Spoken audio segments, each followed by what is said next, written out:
Ladies and gentlemen, welcome back to the PCS 2022 Spring Split. I'm Asterix. I'm joined by Nightstar. It has been a fun night at that as well. As we let you know, we're sponsored by CDBC Bank and Caliber. And remember, thank Riot Games. We do, and we thank Carry Live and Garena for league operation and the full production of the PCS. If you don't thank any of these people, we will just stop casting and we won't come back tomorrow because PCS has to run on. And honestly, with the way it's been running tonight, let's be real here, Nightstar. It's been a lot of fun, and that last game especially was mind-boggling because Impunity looked so good, and then Beyond Gaming happened. So we have to move on, and we have to talk about how Sem9 versus J-Team is gonna be a lot of fun as well. So far, after a slow start to today, it looks like we're just really picking up steam and just plowing through these games. So could be in for a short night. And it could be short work of Sem9. We'll see how this one goes because J-Team have been on a bit of a streak. But I would say the one weak point of J-Team has been Uniboy, slightly underperforming when it comes to lane phase. He's been put on some oddball picks that just haven't panned out. And when we looked at Sem9 earlier today, we talked about, hey, Lazar has to be someone that needs to step up his own performance. Otherwise, this team really has been falling apart. And he did look better in game one. Can he keep that up? He did. I loved watching Lazar in game one for the first 15 minutes because Caspiel, who we confirmed is playing again in this game, played a lot of attention around Lazar, got him into a great point on the LeBlanc, but it kind of fell apart, and it's sad to see considering that Sem9 felt like they were building momentum for their first win, but it was not meant to be. Sem9 still the only winless team in the PCS. Right now sitting 0-7 in the league. And as we look at J-Team on the other side, I have a lot of opinion against his opponent today. Now, casting the LPL, I watched Uniboy go through LGD, go through V5. He kind of had the Maple experience where he came from the PCS after being like this great mechanical mid laner, and it all fell apart on those rosters. When he went into the best of 3 environment, he struggled, and he was getting outlaned by the majority of LPL mid laners. And I'm talking about people towards the bottom like Forge, who I always considered to bottom 2. So it's kind of interesting. He returns to the PCS, and we still don't get the Uniboy that we knew and loved, who went to the World Championship. And I've got a lot of questions here today for you, Nightstar. How Sem9 in this second game can kind of abuse that fact you're talking about with Lazar playing a bit better today. I do think it comes up to Caspiel because you were talking about him at the start and what this jungler can actually input. Yeah, Caspiel seems to have a really good read on the map, and he's being able to allocate a lot of attention towards Lazar, which I don't think we saw that with Arashi. He was really looking to try and get himself ahead, as we are going to see that mid lane comparison. Of course, Uniboy on a winning team versus Lazar on a losing or winless team. Yeah. The KDA is going to look definitely a lot different. Yeah, winning versus losing. Well summarized. You talked about Uniboy, though, in his champion pool and going on some strange picks. Like, we've seen the Lissandra come through, which is often seen as a good little counter, not in the lane itself, but a nice little touch against the LeBlanc. I'm wondering what Uniboy is going to pull out here today because, that mid lane champion pool's extending. In 12.3 that we're in, the mid lane doesn't feel as compressed as it has been in previous patches. So kind of excited to see mid play out as we return to pick and ban. Nightstar, what else are you looking out for? Well, so far it's the removal of the assassins by J-Team. So Lazar, he might be relegated towards Orianna duty unless if the Orianna ban also comes out. But it will be left available as they go ahead, allocate their last ban towards that Tryndamere. And for Sem9, it's, unsurprising. Well, as we get to that first pick, Zeri, always so surprising to see her banned. Lil V has been a focus on this J team, so we're going to get the Jinx once again. and see what Sem9 respond with. They need something new, I feel. They need some strength because this team, playing standard hasn't really gotten them too far. This time around, they will get their hands on the Xin, which has been banned away a multitude of times against them. So that'll be a nice little pickup for them. Hopefully, we get to see Caspiel really perform on this pick, as his Darwin, while somewhat impactful at the same time, doesn't quite have that really oomph in that early game that a Xin would have. And the J team really looking towards the Viego for Kongyue. Kongyue, I feel like, hasn't been as dominant of a carry this split so far, unless if he's on something like the Diana. And I mean, besides the 2 games that he got it, like, he's probably never getting that champion ever again. Yeah, that's a permanent ban, not only within just the J team matchups, but within the league. Diana, you guys are loving it at the moment, so it's paying a lot of respect. And as he locks in the Viego on the other side against the Xin, we do finally get our top laner. So a safe Graves pick here when Gwen's already banned away by Sem9, making sure they get the last of the, I guess, the top tier. Now going in the second phase, I'd imagine Sem9 will just go ahead, double ban Uniboy here, take away the Zoe, probably take away the Rise here, as that would be a pick that would really be able to facilitate getting that first reset for them. And for the side of J team, you're, I guess, trying to take away safe supports, force them into a matchup where it is going to be a little bit more coin flippy, and perhaps be able to capitalize and play around Lil V, who has been really, really good this split. Yeah, I like it, because for J team, putting bot lane into a great matchup, feels like the direction that J team have always wanted to play anyway. So heading towards bot, it's going to be the Rakan. Felia picking that up. He's been someone I've been watching on things like the Thresh, but now with the Jhin, it looks like they want something that's a bit supplementary. For J team here, Uniboy and Kongyue, they've been a great 2v2 duo in the past. Syndra gets locked in, and I'm hoping we can kind of say that about this game. Syndra plays very, very well with what they want to do, get that first reset, of course. So I like that pickup, and we'll see what they round things. Okay, they immediately just turn towards this Gnar pick here. So adding some team fight power, and now it's going to be Orianna. Yep. Yeah. I mean, it was expected to come out here, but the hover on Corki, like, man, the Corki would have been so much better. Hysterics. Yeah, I see where you come. But you guys are on 12.3. No one wants to deal with a package in competitive play that doesn't angle around dragons. Like, I see they need damage. Yeah, they do. You're right. Like, because we're going to be taking a long time to get to that point. Jhin, Graves, Orianna, like, we're going to buy some time. Jhin going to be the early escalation point. But on the other side, I want to quickly talk about J-Team, because we see Viego, Syndra. We see a really strong 2v2. Uniboy, you were talking about not really having the same impact that he's had in previous splits. The great mid laner of the PCS that kind of, would you say, took over the reins of someone like Maple and, kind of tried to fall out of his shadow. I mean, he really surprised a lot of people in there nationally because of the fact he got onto PSG during that world stint. It was a very brief stint, but we got to see him really showcase and take over with the Syndra and the Zoe. So I was very surprised that we didn't get to see the Syndra banned, and now it's in the hands of Uniboy, one of his few really hallmark champions here. So I look for the side of J Team to really take control of this, playing around this mid 2v2. But on the flip side, for Sem9, like, Caspiel, he finally gets the Zins out. Let's see what he can do here. Yeah, because Caspiel needs to dominate this early game. And in the first game of their night versus Meta Falcon team, we saw a great early game from Sem9, considering they're the bottom place team, but it all just fell apart. And I've noticed that as a trend in the PCS.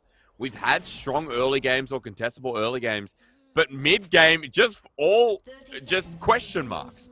Like, teams sometimes really don't know how to transition leads, or if they're at a deficit, how to play out their comp, and I found that as a Mhm. growing trend in the PCS from these like bottom 4 teams. So I kind of want to see Sem9 grow from that here, Nightstar, and get their first win on the board, please. This team, it's starting to hurt too much. If they're able to get a win here, that would be very, very surprising.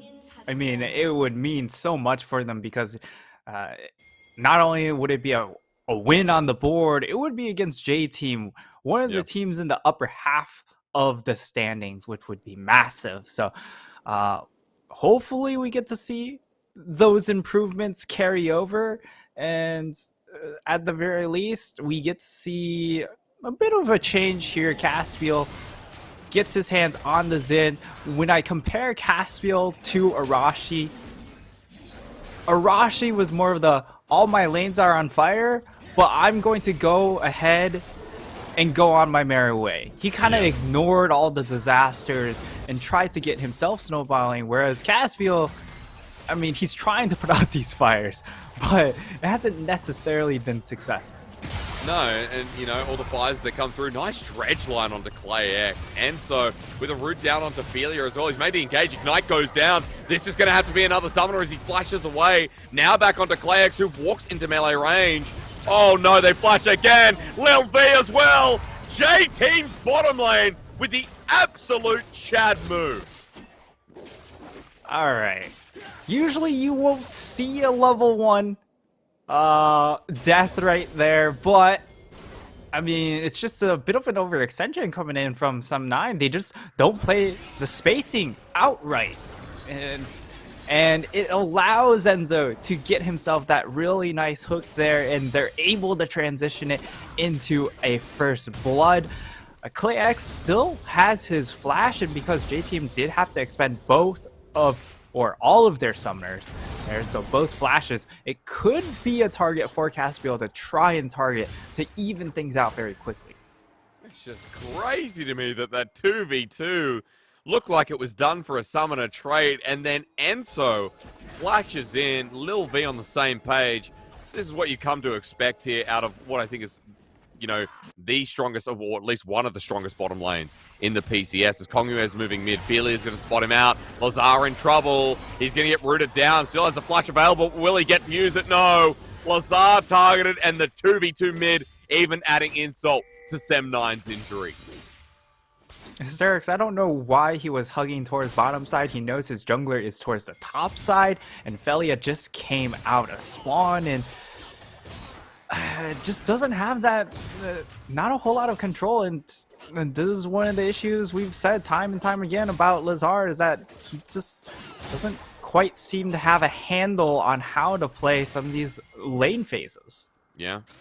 You know, at this point, we've seen it all from Lazar. We've seen decent lanes, but we've mainly been seeing lanes like this where he gets bullied out nice and early. The flash wasn't burned, but Lazar is down a little bit now with Uniboy able to pick up that kill.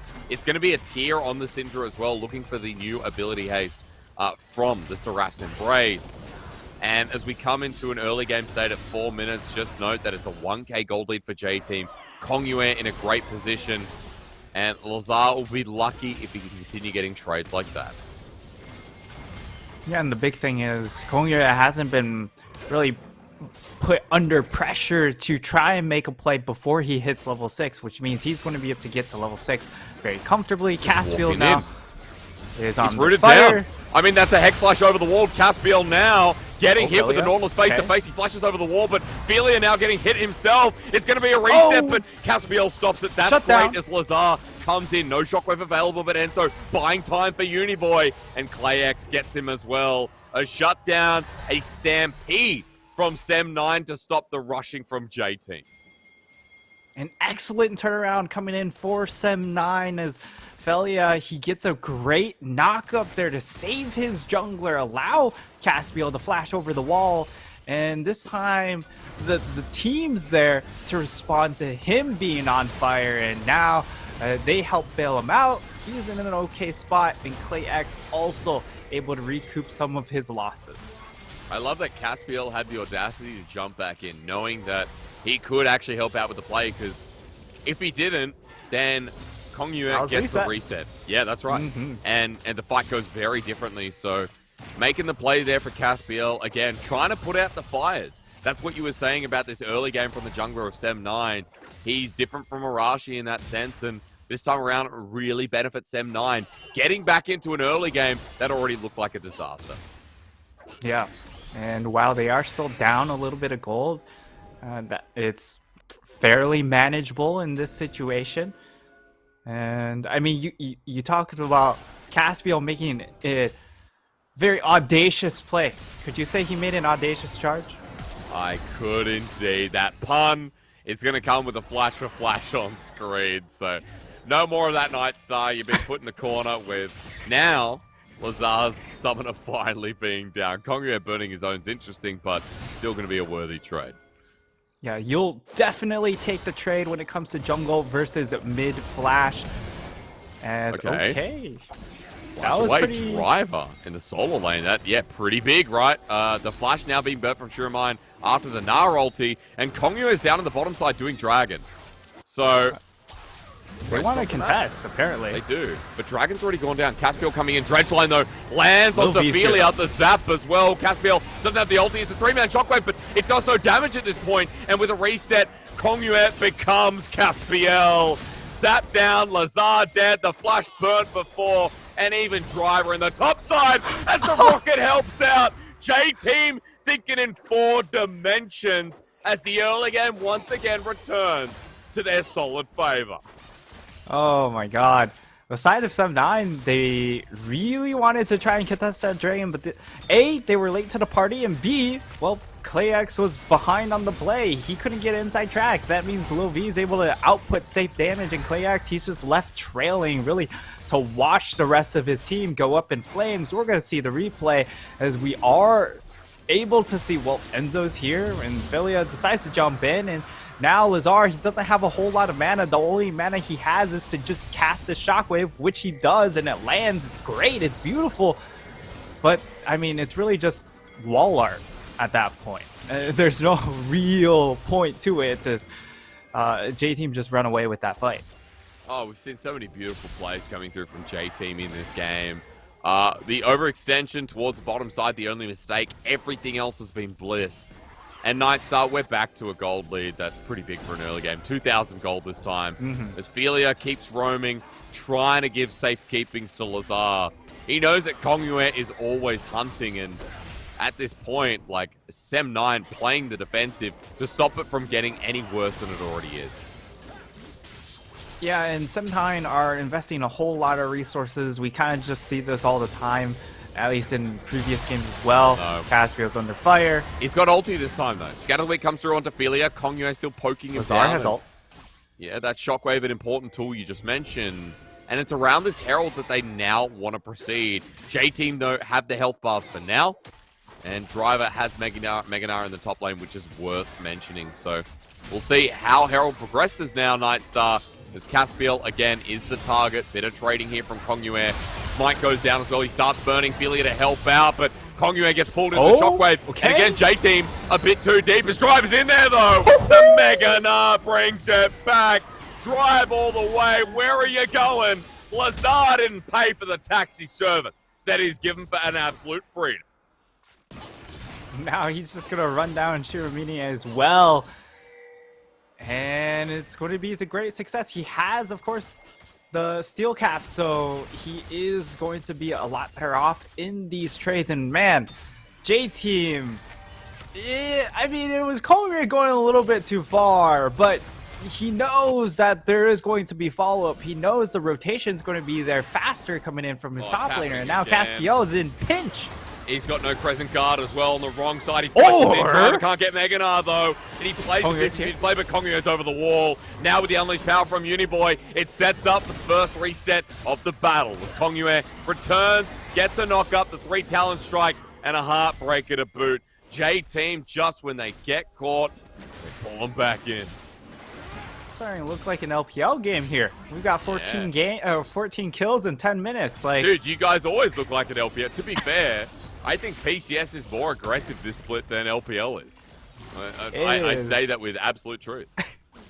I mean, you guys have picked a lot more Corki, so that naturally is going to slow things down quite a bit. So, but I mean, we just finished fighting, but Rift Herald spawned, Hysteric, so we have to fight for Rift Herald too.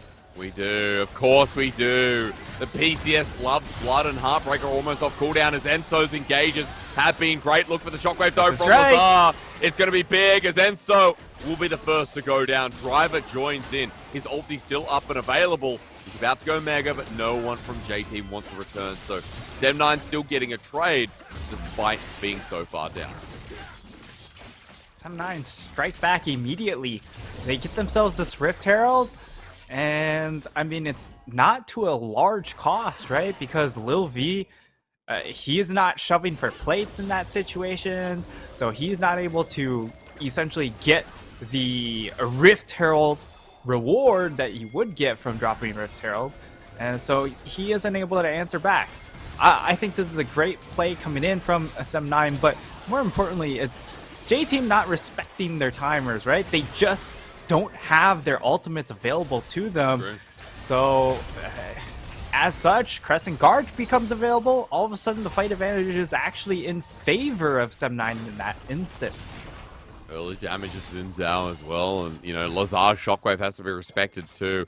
Didn't get it off in that last fight, but if it did, J-Team, it could have been so much worse. Herald goes down, Sem9 have it on Caspiel, and that Gore Drinker Xin Zhao, we'll have to see where he puts it, because we've got top, we've got mid, losing lanes. Bottom lane as well, Little V is striking down ClayX against the turret.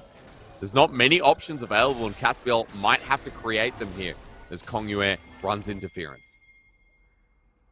You're going to turn their attention towards the dragon, so that's going to mean Caspiel is looking to respond towards that top side, and I mean, Driver's kind of out in no man's land a little bit here. He plays forward knowing that he has that ward, but definitely could have looked a little ugly, as now they're just going to look at to drop the Herald here and actually go for a dive. Yeah, he's backstopped, not paying the respect. Shockwave comes through, he's just dead. That should never happen from Driver, and with that, now opens up the turret you mentioned for the Herald. It's going to be a race, though, as Lil V down the bottom side wants to get his own, and he's pulled it up before Caspiel even drops the pink thing. At the very least, they'll be able to answer back, so trading gold for gold is going to feel good, especially when you already are in a losing position from the side of Sem9. So keeping pace is going to be nice. However, Lil V is actually putting down a ton of damage on this tier 2, which if he secures solo gold onto that, it's gone. I mean, we buffed the gold on those turrets, and that's just a large chunk of gold going into his hands now. Yeah, so that trade not going to be worthwhile. It looks like pings were going down from Sem9 for assistance bot, and they were thinking about sending that top tier 2 in with the rest of the team, but considering that ClayX was mid, that's a free second turret. You talked about the gold value. Lil V has a rapid fire cannon and tier 1 boots still there, so that's a full item over ClayX from what has just been a simplified trade that pushes J-Team close to 4,000 gold in the lead. He's really just exacerbating this gold differential down in that bottom lane, and I can understand why ClayX didn't want to walk up to try and clear out the wave or even get close to the Jinx, because we saw in just that last game, right? Blaze walks up with that Jhin to try and 1v1 the Jinx and just gets absolutely shellacked. So it's understandable why he just goes, you know, if I'm not getting help from my team, y'all can have this tier 2. I'm not going to try. Well, for J-Team, you know, at this point, they've now got to realize that they've got a tier 1 in the mid lane that should be easily accessible. I think more so, Sem9 realizing that if they don't get this next fight with a shockwave or at least everyone in the AoE, this gold lead is going to continue ballooning out of their reach. Uniboy in a very great position. Driver still, despite diving, in one himself. Lil V is massive. And now they have full control of what looks like this topside jungle simply because they've got numbers advantage. Looks like we're going to have another fight. We are. Caspiel gets knocked up, but I'm wondering, does Kongyue have enough damage? Maybe he does. Yes, he burns over the wall. With the match flash, Uniboy dealing with Shuramain as well, and Enzo waiting for a dredge line. He gets the auto, he gets Riptide, and Shuramain gets nothing. J-Team with 2 more while Driver sits in a side lane. It just looks too easy. Hey, it really is just all too easy for the side of J-Team at this point. Whole lot going in the favor, and it's really easy at this point to just keep playing around your strong players, right? You have Syndra that's 4-0-4. It's very hard to get onto this champion. Usually, as a Zen in this point in the game, you're able to jump in and really throw a fit for this Syndra. But, I mean, if you jump in, as long as Uniboy's within the Crescent Guard, Uniboy has his outplay button, so you're not much of a threat at that point to that backline, and Lil V has more than enough damage to blast you as well. I like that you bring up Uniboy in this situation where, you know, pre-game, we were talking about Uniboy not having the same impact. This time around, his laning phase has been decent, but Uniboy has been pretty solid in these little skirmishes too, so it's nice to see the player that has received a bit of criticism for not being as good as he was back when he was last with Kongyue or even in recent history, to now kind of slowly returning to form in the spring split. This is a really good game for him to shine as he's close towards the Void Staff second. And alongside Kongyue, they are doing a lot as a 2v2 unit with backup.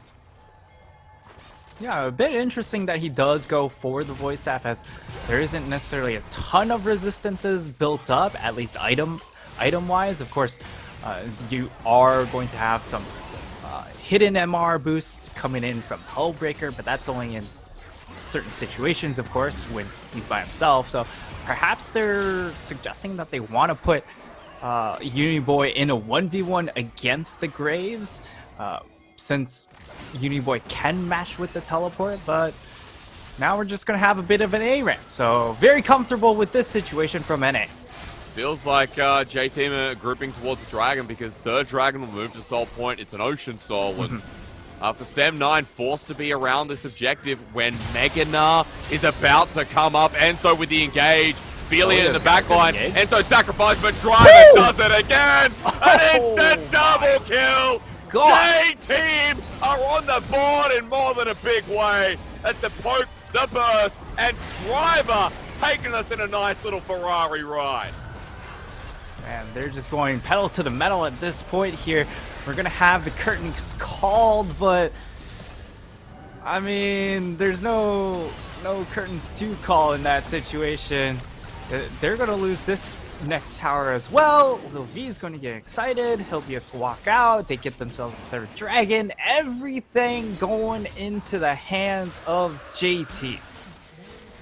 That ulti once again. I mean, watching a good Gnar ulti, watching a great fight with Gnar in the prime position. Can't get much better than that. A bounty now achieved. 2 items with the Mythic just picked up. This is looking like J-Team mean to storm the rest of the game. 7,000 gold lead. 19 minutes into the game. And what started a little bit rickety with Sem9 punishing them for overextending, like it could have been here. Nightstar, it's all about Driver again. Yeah, it was just really good Gnar timing there. And the side of Sem9 also not respecting the Gnar bar, right? They take that fight. Sure, you get that initial pick onto Enzo, but what does it cost you? It costs you 3 members, it costs you a dragon, and it costs you your 2 mid towers. So all in all, this is not one of those hashtag worth moments. It's not. It's definitely not. I wouldn't even be thinking about that as Enzo wants to trade back onto Caspiel. Dredge line at max range. Being thought about. Lazar off on the wing with the shockwave. And this is Baron territory, Nightstar. We've got ourselves a 20-minute Baron setup here with Vision getting cleared. Sem9 again, it's another objective they have to walk into, and it's Caspiel hit first. A 2-man depth charge as Kongyue now has his jungler in a pit. Crescent Guard means nothing. It gives him a reset as Felia's low as well. Driver jumps on in. Flash over the wall. That ulti from Kongyue kind of strange, but Shuromine with a good smoke screen as it doesn't matter. Lil V's excited again, and J-Team can do no wrong when they're this far ahead. Yeah, at this point in the game, it's just too much of a mountain to climb here. And, I mean, it's tough, Hysterics. Especially when you're not really helping yourself out when it comes to itemization, as well as we see Clayax, he's now completed the Collector. That's not going to do a whole lot given what he's trying to hit, right? He's going to be hitting Driver, he's going to be hitting Kogria. Both of them have steel cap boots. You're not bursting through these targets very quickly at all. You're hitting this Nautilus who has Even Shroud with steel caps himself. So it's so hard to play this game from here on out because of also just your items not helping out in the cause. Feels like so many options taken away as Nightstar, we look at the replay again. Another good hook. Another good hook there, and they just, I mean, Caspiel gets bursted out. He doesn't use the Crescent Guard fast enough to mitigate more damage.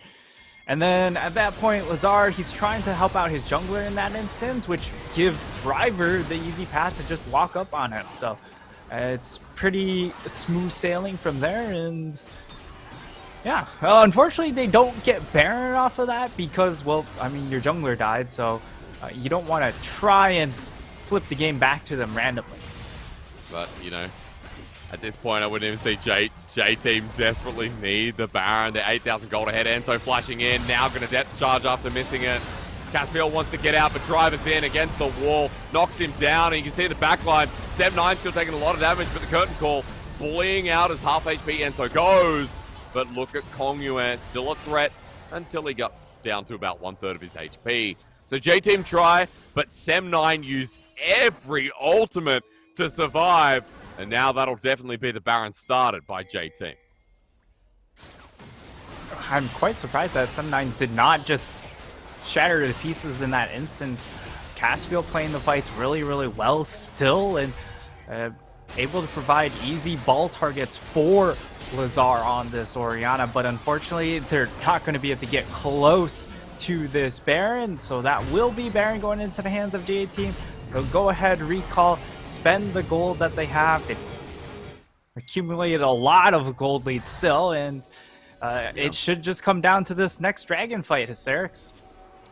Well, this next one should be an easy one. 30 seconds till it comes up. Feely, you're going to drop some wards, but guys, it's just about 10,000 gold lead here for J-Team at 23 minutes into the game.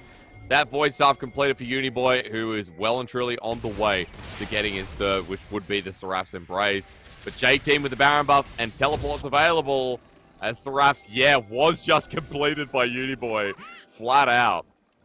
Are now in front of the Ocean Soul and the peak of moving to 5-2 in the PCS. Seb9, you got to feel for them once again without a win, and this is looking like it's going to remain that way.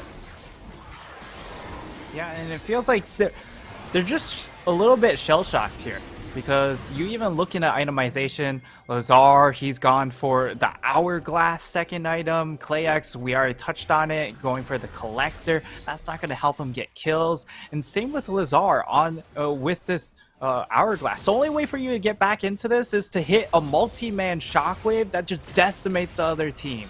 And Hourglass does not help you in that regard. So it feels like they're just really just too shell-shocked to really respond.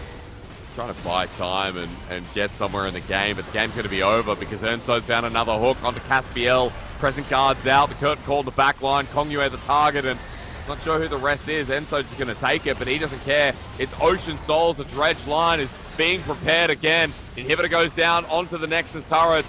Enzo's target is going to be Shiromine. And with the shockwave you wanted, it's a whip. Dear. Enzo goes golden. Even if he dies, it won't matter. Look at Uniboy and Little V in the backline. S9 can't walk up. Nexus turrets are dying. Super Mega Death Rocket. Kongyue having a great time. J-Team, the members we talked about being slow, being a little bit underwhelming, have blasted this game against S9 and completely shattered the dreams of the fans of this team. J-Team dominate this game. Uniboy looking fantastic. Kongria really in a comfort zone on that Viego, looking good, and Driver getting one of his comfort picks in that Gnar, really putting it to great use here for the side of J-Team. It doesn't end up falling into the classic PCS Gnar trap where you just go ahead, blind pick it, and it ends up not having any sort of impact whatsoever. It ends up having massive impact this time around. So well done, really top to bottom, because even Enzo, he was just finding hook after hook. For some 9, like, is there a way that we can put both Arashi and Caspiel in our lineup? Because it feels bad that our best 2 players on the squad are in the same role. Yeah, but it's hard, right? Because Caspiel trying so hard to bring it back, and like that team, you know, Sem9 are really getting outclassed by all teams. Now 0-8, and looking through it, they've only got. I'm trying to figure out who they haven't played yet here, Nightstar, because CFO, PSG, DCG, Hurricane Gaming, Beyond, Impunity, MFT, and J-Team. They just need to verse Frank Esports, and then they will have lost against every team in the PCS. And I'm not trying to make fun of them. I'm just letting everyone know that this team is, you know, they don't have any options against anyone in the league, and it's really rough to see. Yeah, they're running out of rope. Absolutely hysterics. And yeah. Going through the first round robin, the core issue is that they just don't have a lane to play around. Yeah. Their best player is in the jungle. So unless if it turns into you're able to somehow transition into a hyper carry jungle playstyle, I just can't imagine them being able to pull out wins, because even though Xin is a fantastic pick, even though J4 can carry some moments, it doesn't carry late game scenarios. It doesn't carry a lot of mid game scenarios unless if you're giga ahead. So it's a tough spot. Yeah, it is. And, you know, that kind of play style in the meta we're in, where we have Jarvan's Lee Sins, like Xin Zhao's being picked, right? We know that facilitating lanes early has been the way to go, like snowballing games out of control, especially within the PCS. Like the first 15 minutes, you know, can go evenly in some games. But it's just about building that bridge into the mid game and running with it. And here in this game, like Sem9 had a good response to some of the deep play, some of the aggression that J-Team were pulling out. But again, J-Team were just insistent. And you can stop some of the plays, but if your team's not on board, if your team's not, I guess, following that same wavelength, kind of all over the place, then J-Team are going to keep picking you apart. And it's rough to see, but it is also a sign of a good team in J-Team who pick up their 5th win. Yeah, J-Team, they just were so relentless in their aggression, and because of that, Sem9 never got a chance to reset mentally and think about what would be the next play. They constantly had to just play response, and eventually a lot more of those punches are going to stick from the side of J-Team, and the responses are going to be fewer and fewer from Sem9 as we get to, like, the gold graph really exemplifies how that game went. Sure, there were a couple of plateaus, but after each plateau, there would be a large jump. It's a difference right now. You know, Sem9 looking like the weakest team in the league, almost assuredly, as Driver gets MVP. This is well deserved. If you are just tuning in, the Gnar ultis were sick. Like, Driver in these fights, Nightstar, you can say it better than I can. They were just amazing. They were absolutely amazing. He had some really well-timed Mega Gnars. Probably one of the interesting stats coming in from an MVP is the fact that it's a 33% kill participation. You don't see that a whole lot, but the impact on Driver was very, very good. He dominated the lane phase as well and really put in a position to succeed, and he really showcased that he put the resources to good use. in this game. Yeah, again, the Nah pick big, and, the kill participation, for context for everyone, whole breaker Nah. So, of course, he's in the side lane. It was about those big ultimates that helped J-Team win some of those solid fights. As, folks, J-Team with their 5th win of the PCS Spring. It's looking good, and they're really starting to ramp up, as we've only got one game left of the night to take you through, however, and that is Meta Falcon versus Frank Esports. We're going to take a break, and when we return, we'll run you through with that.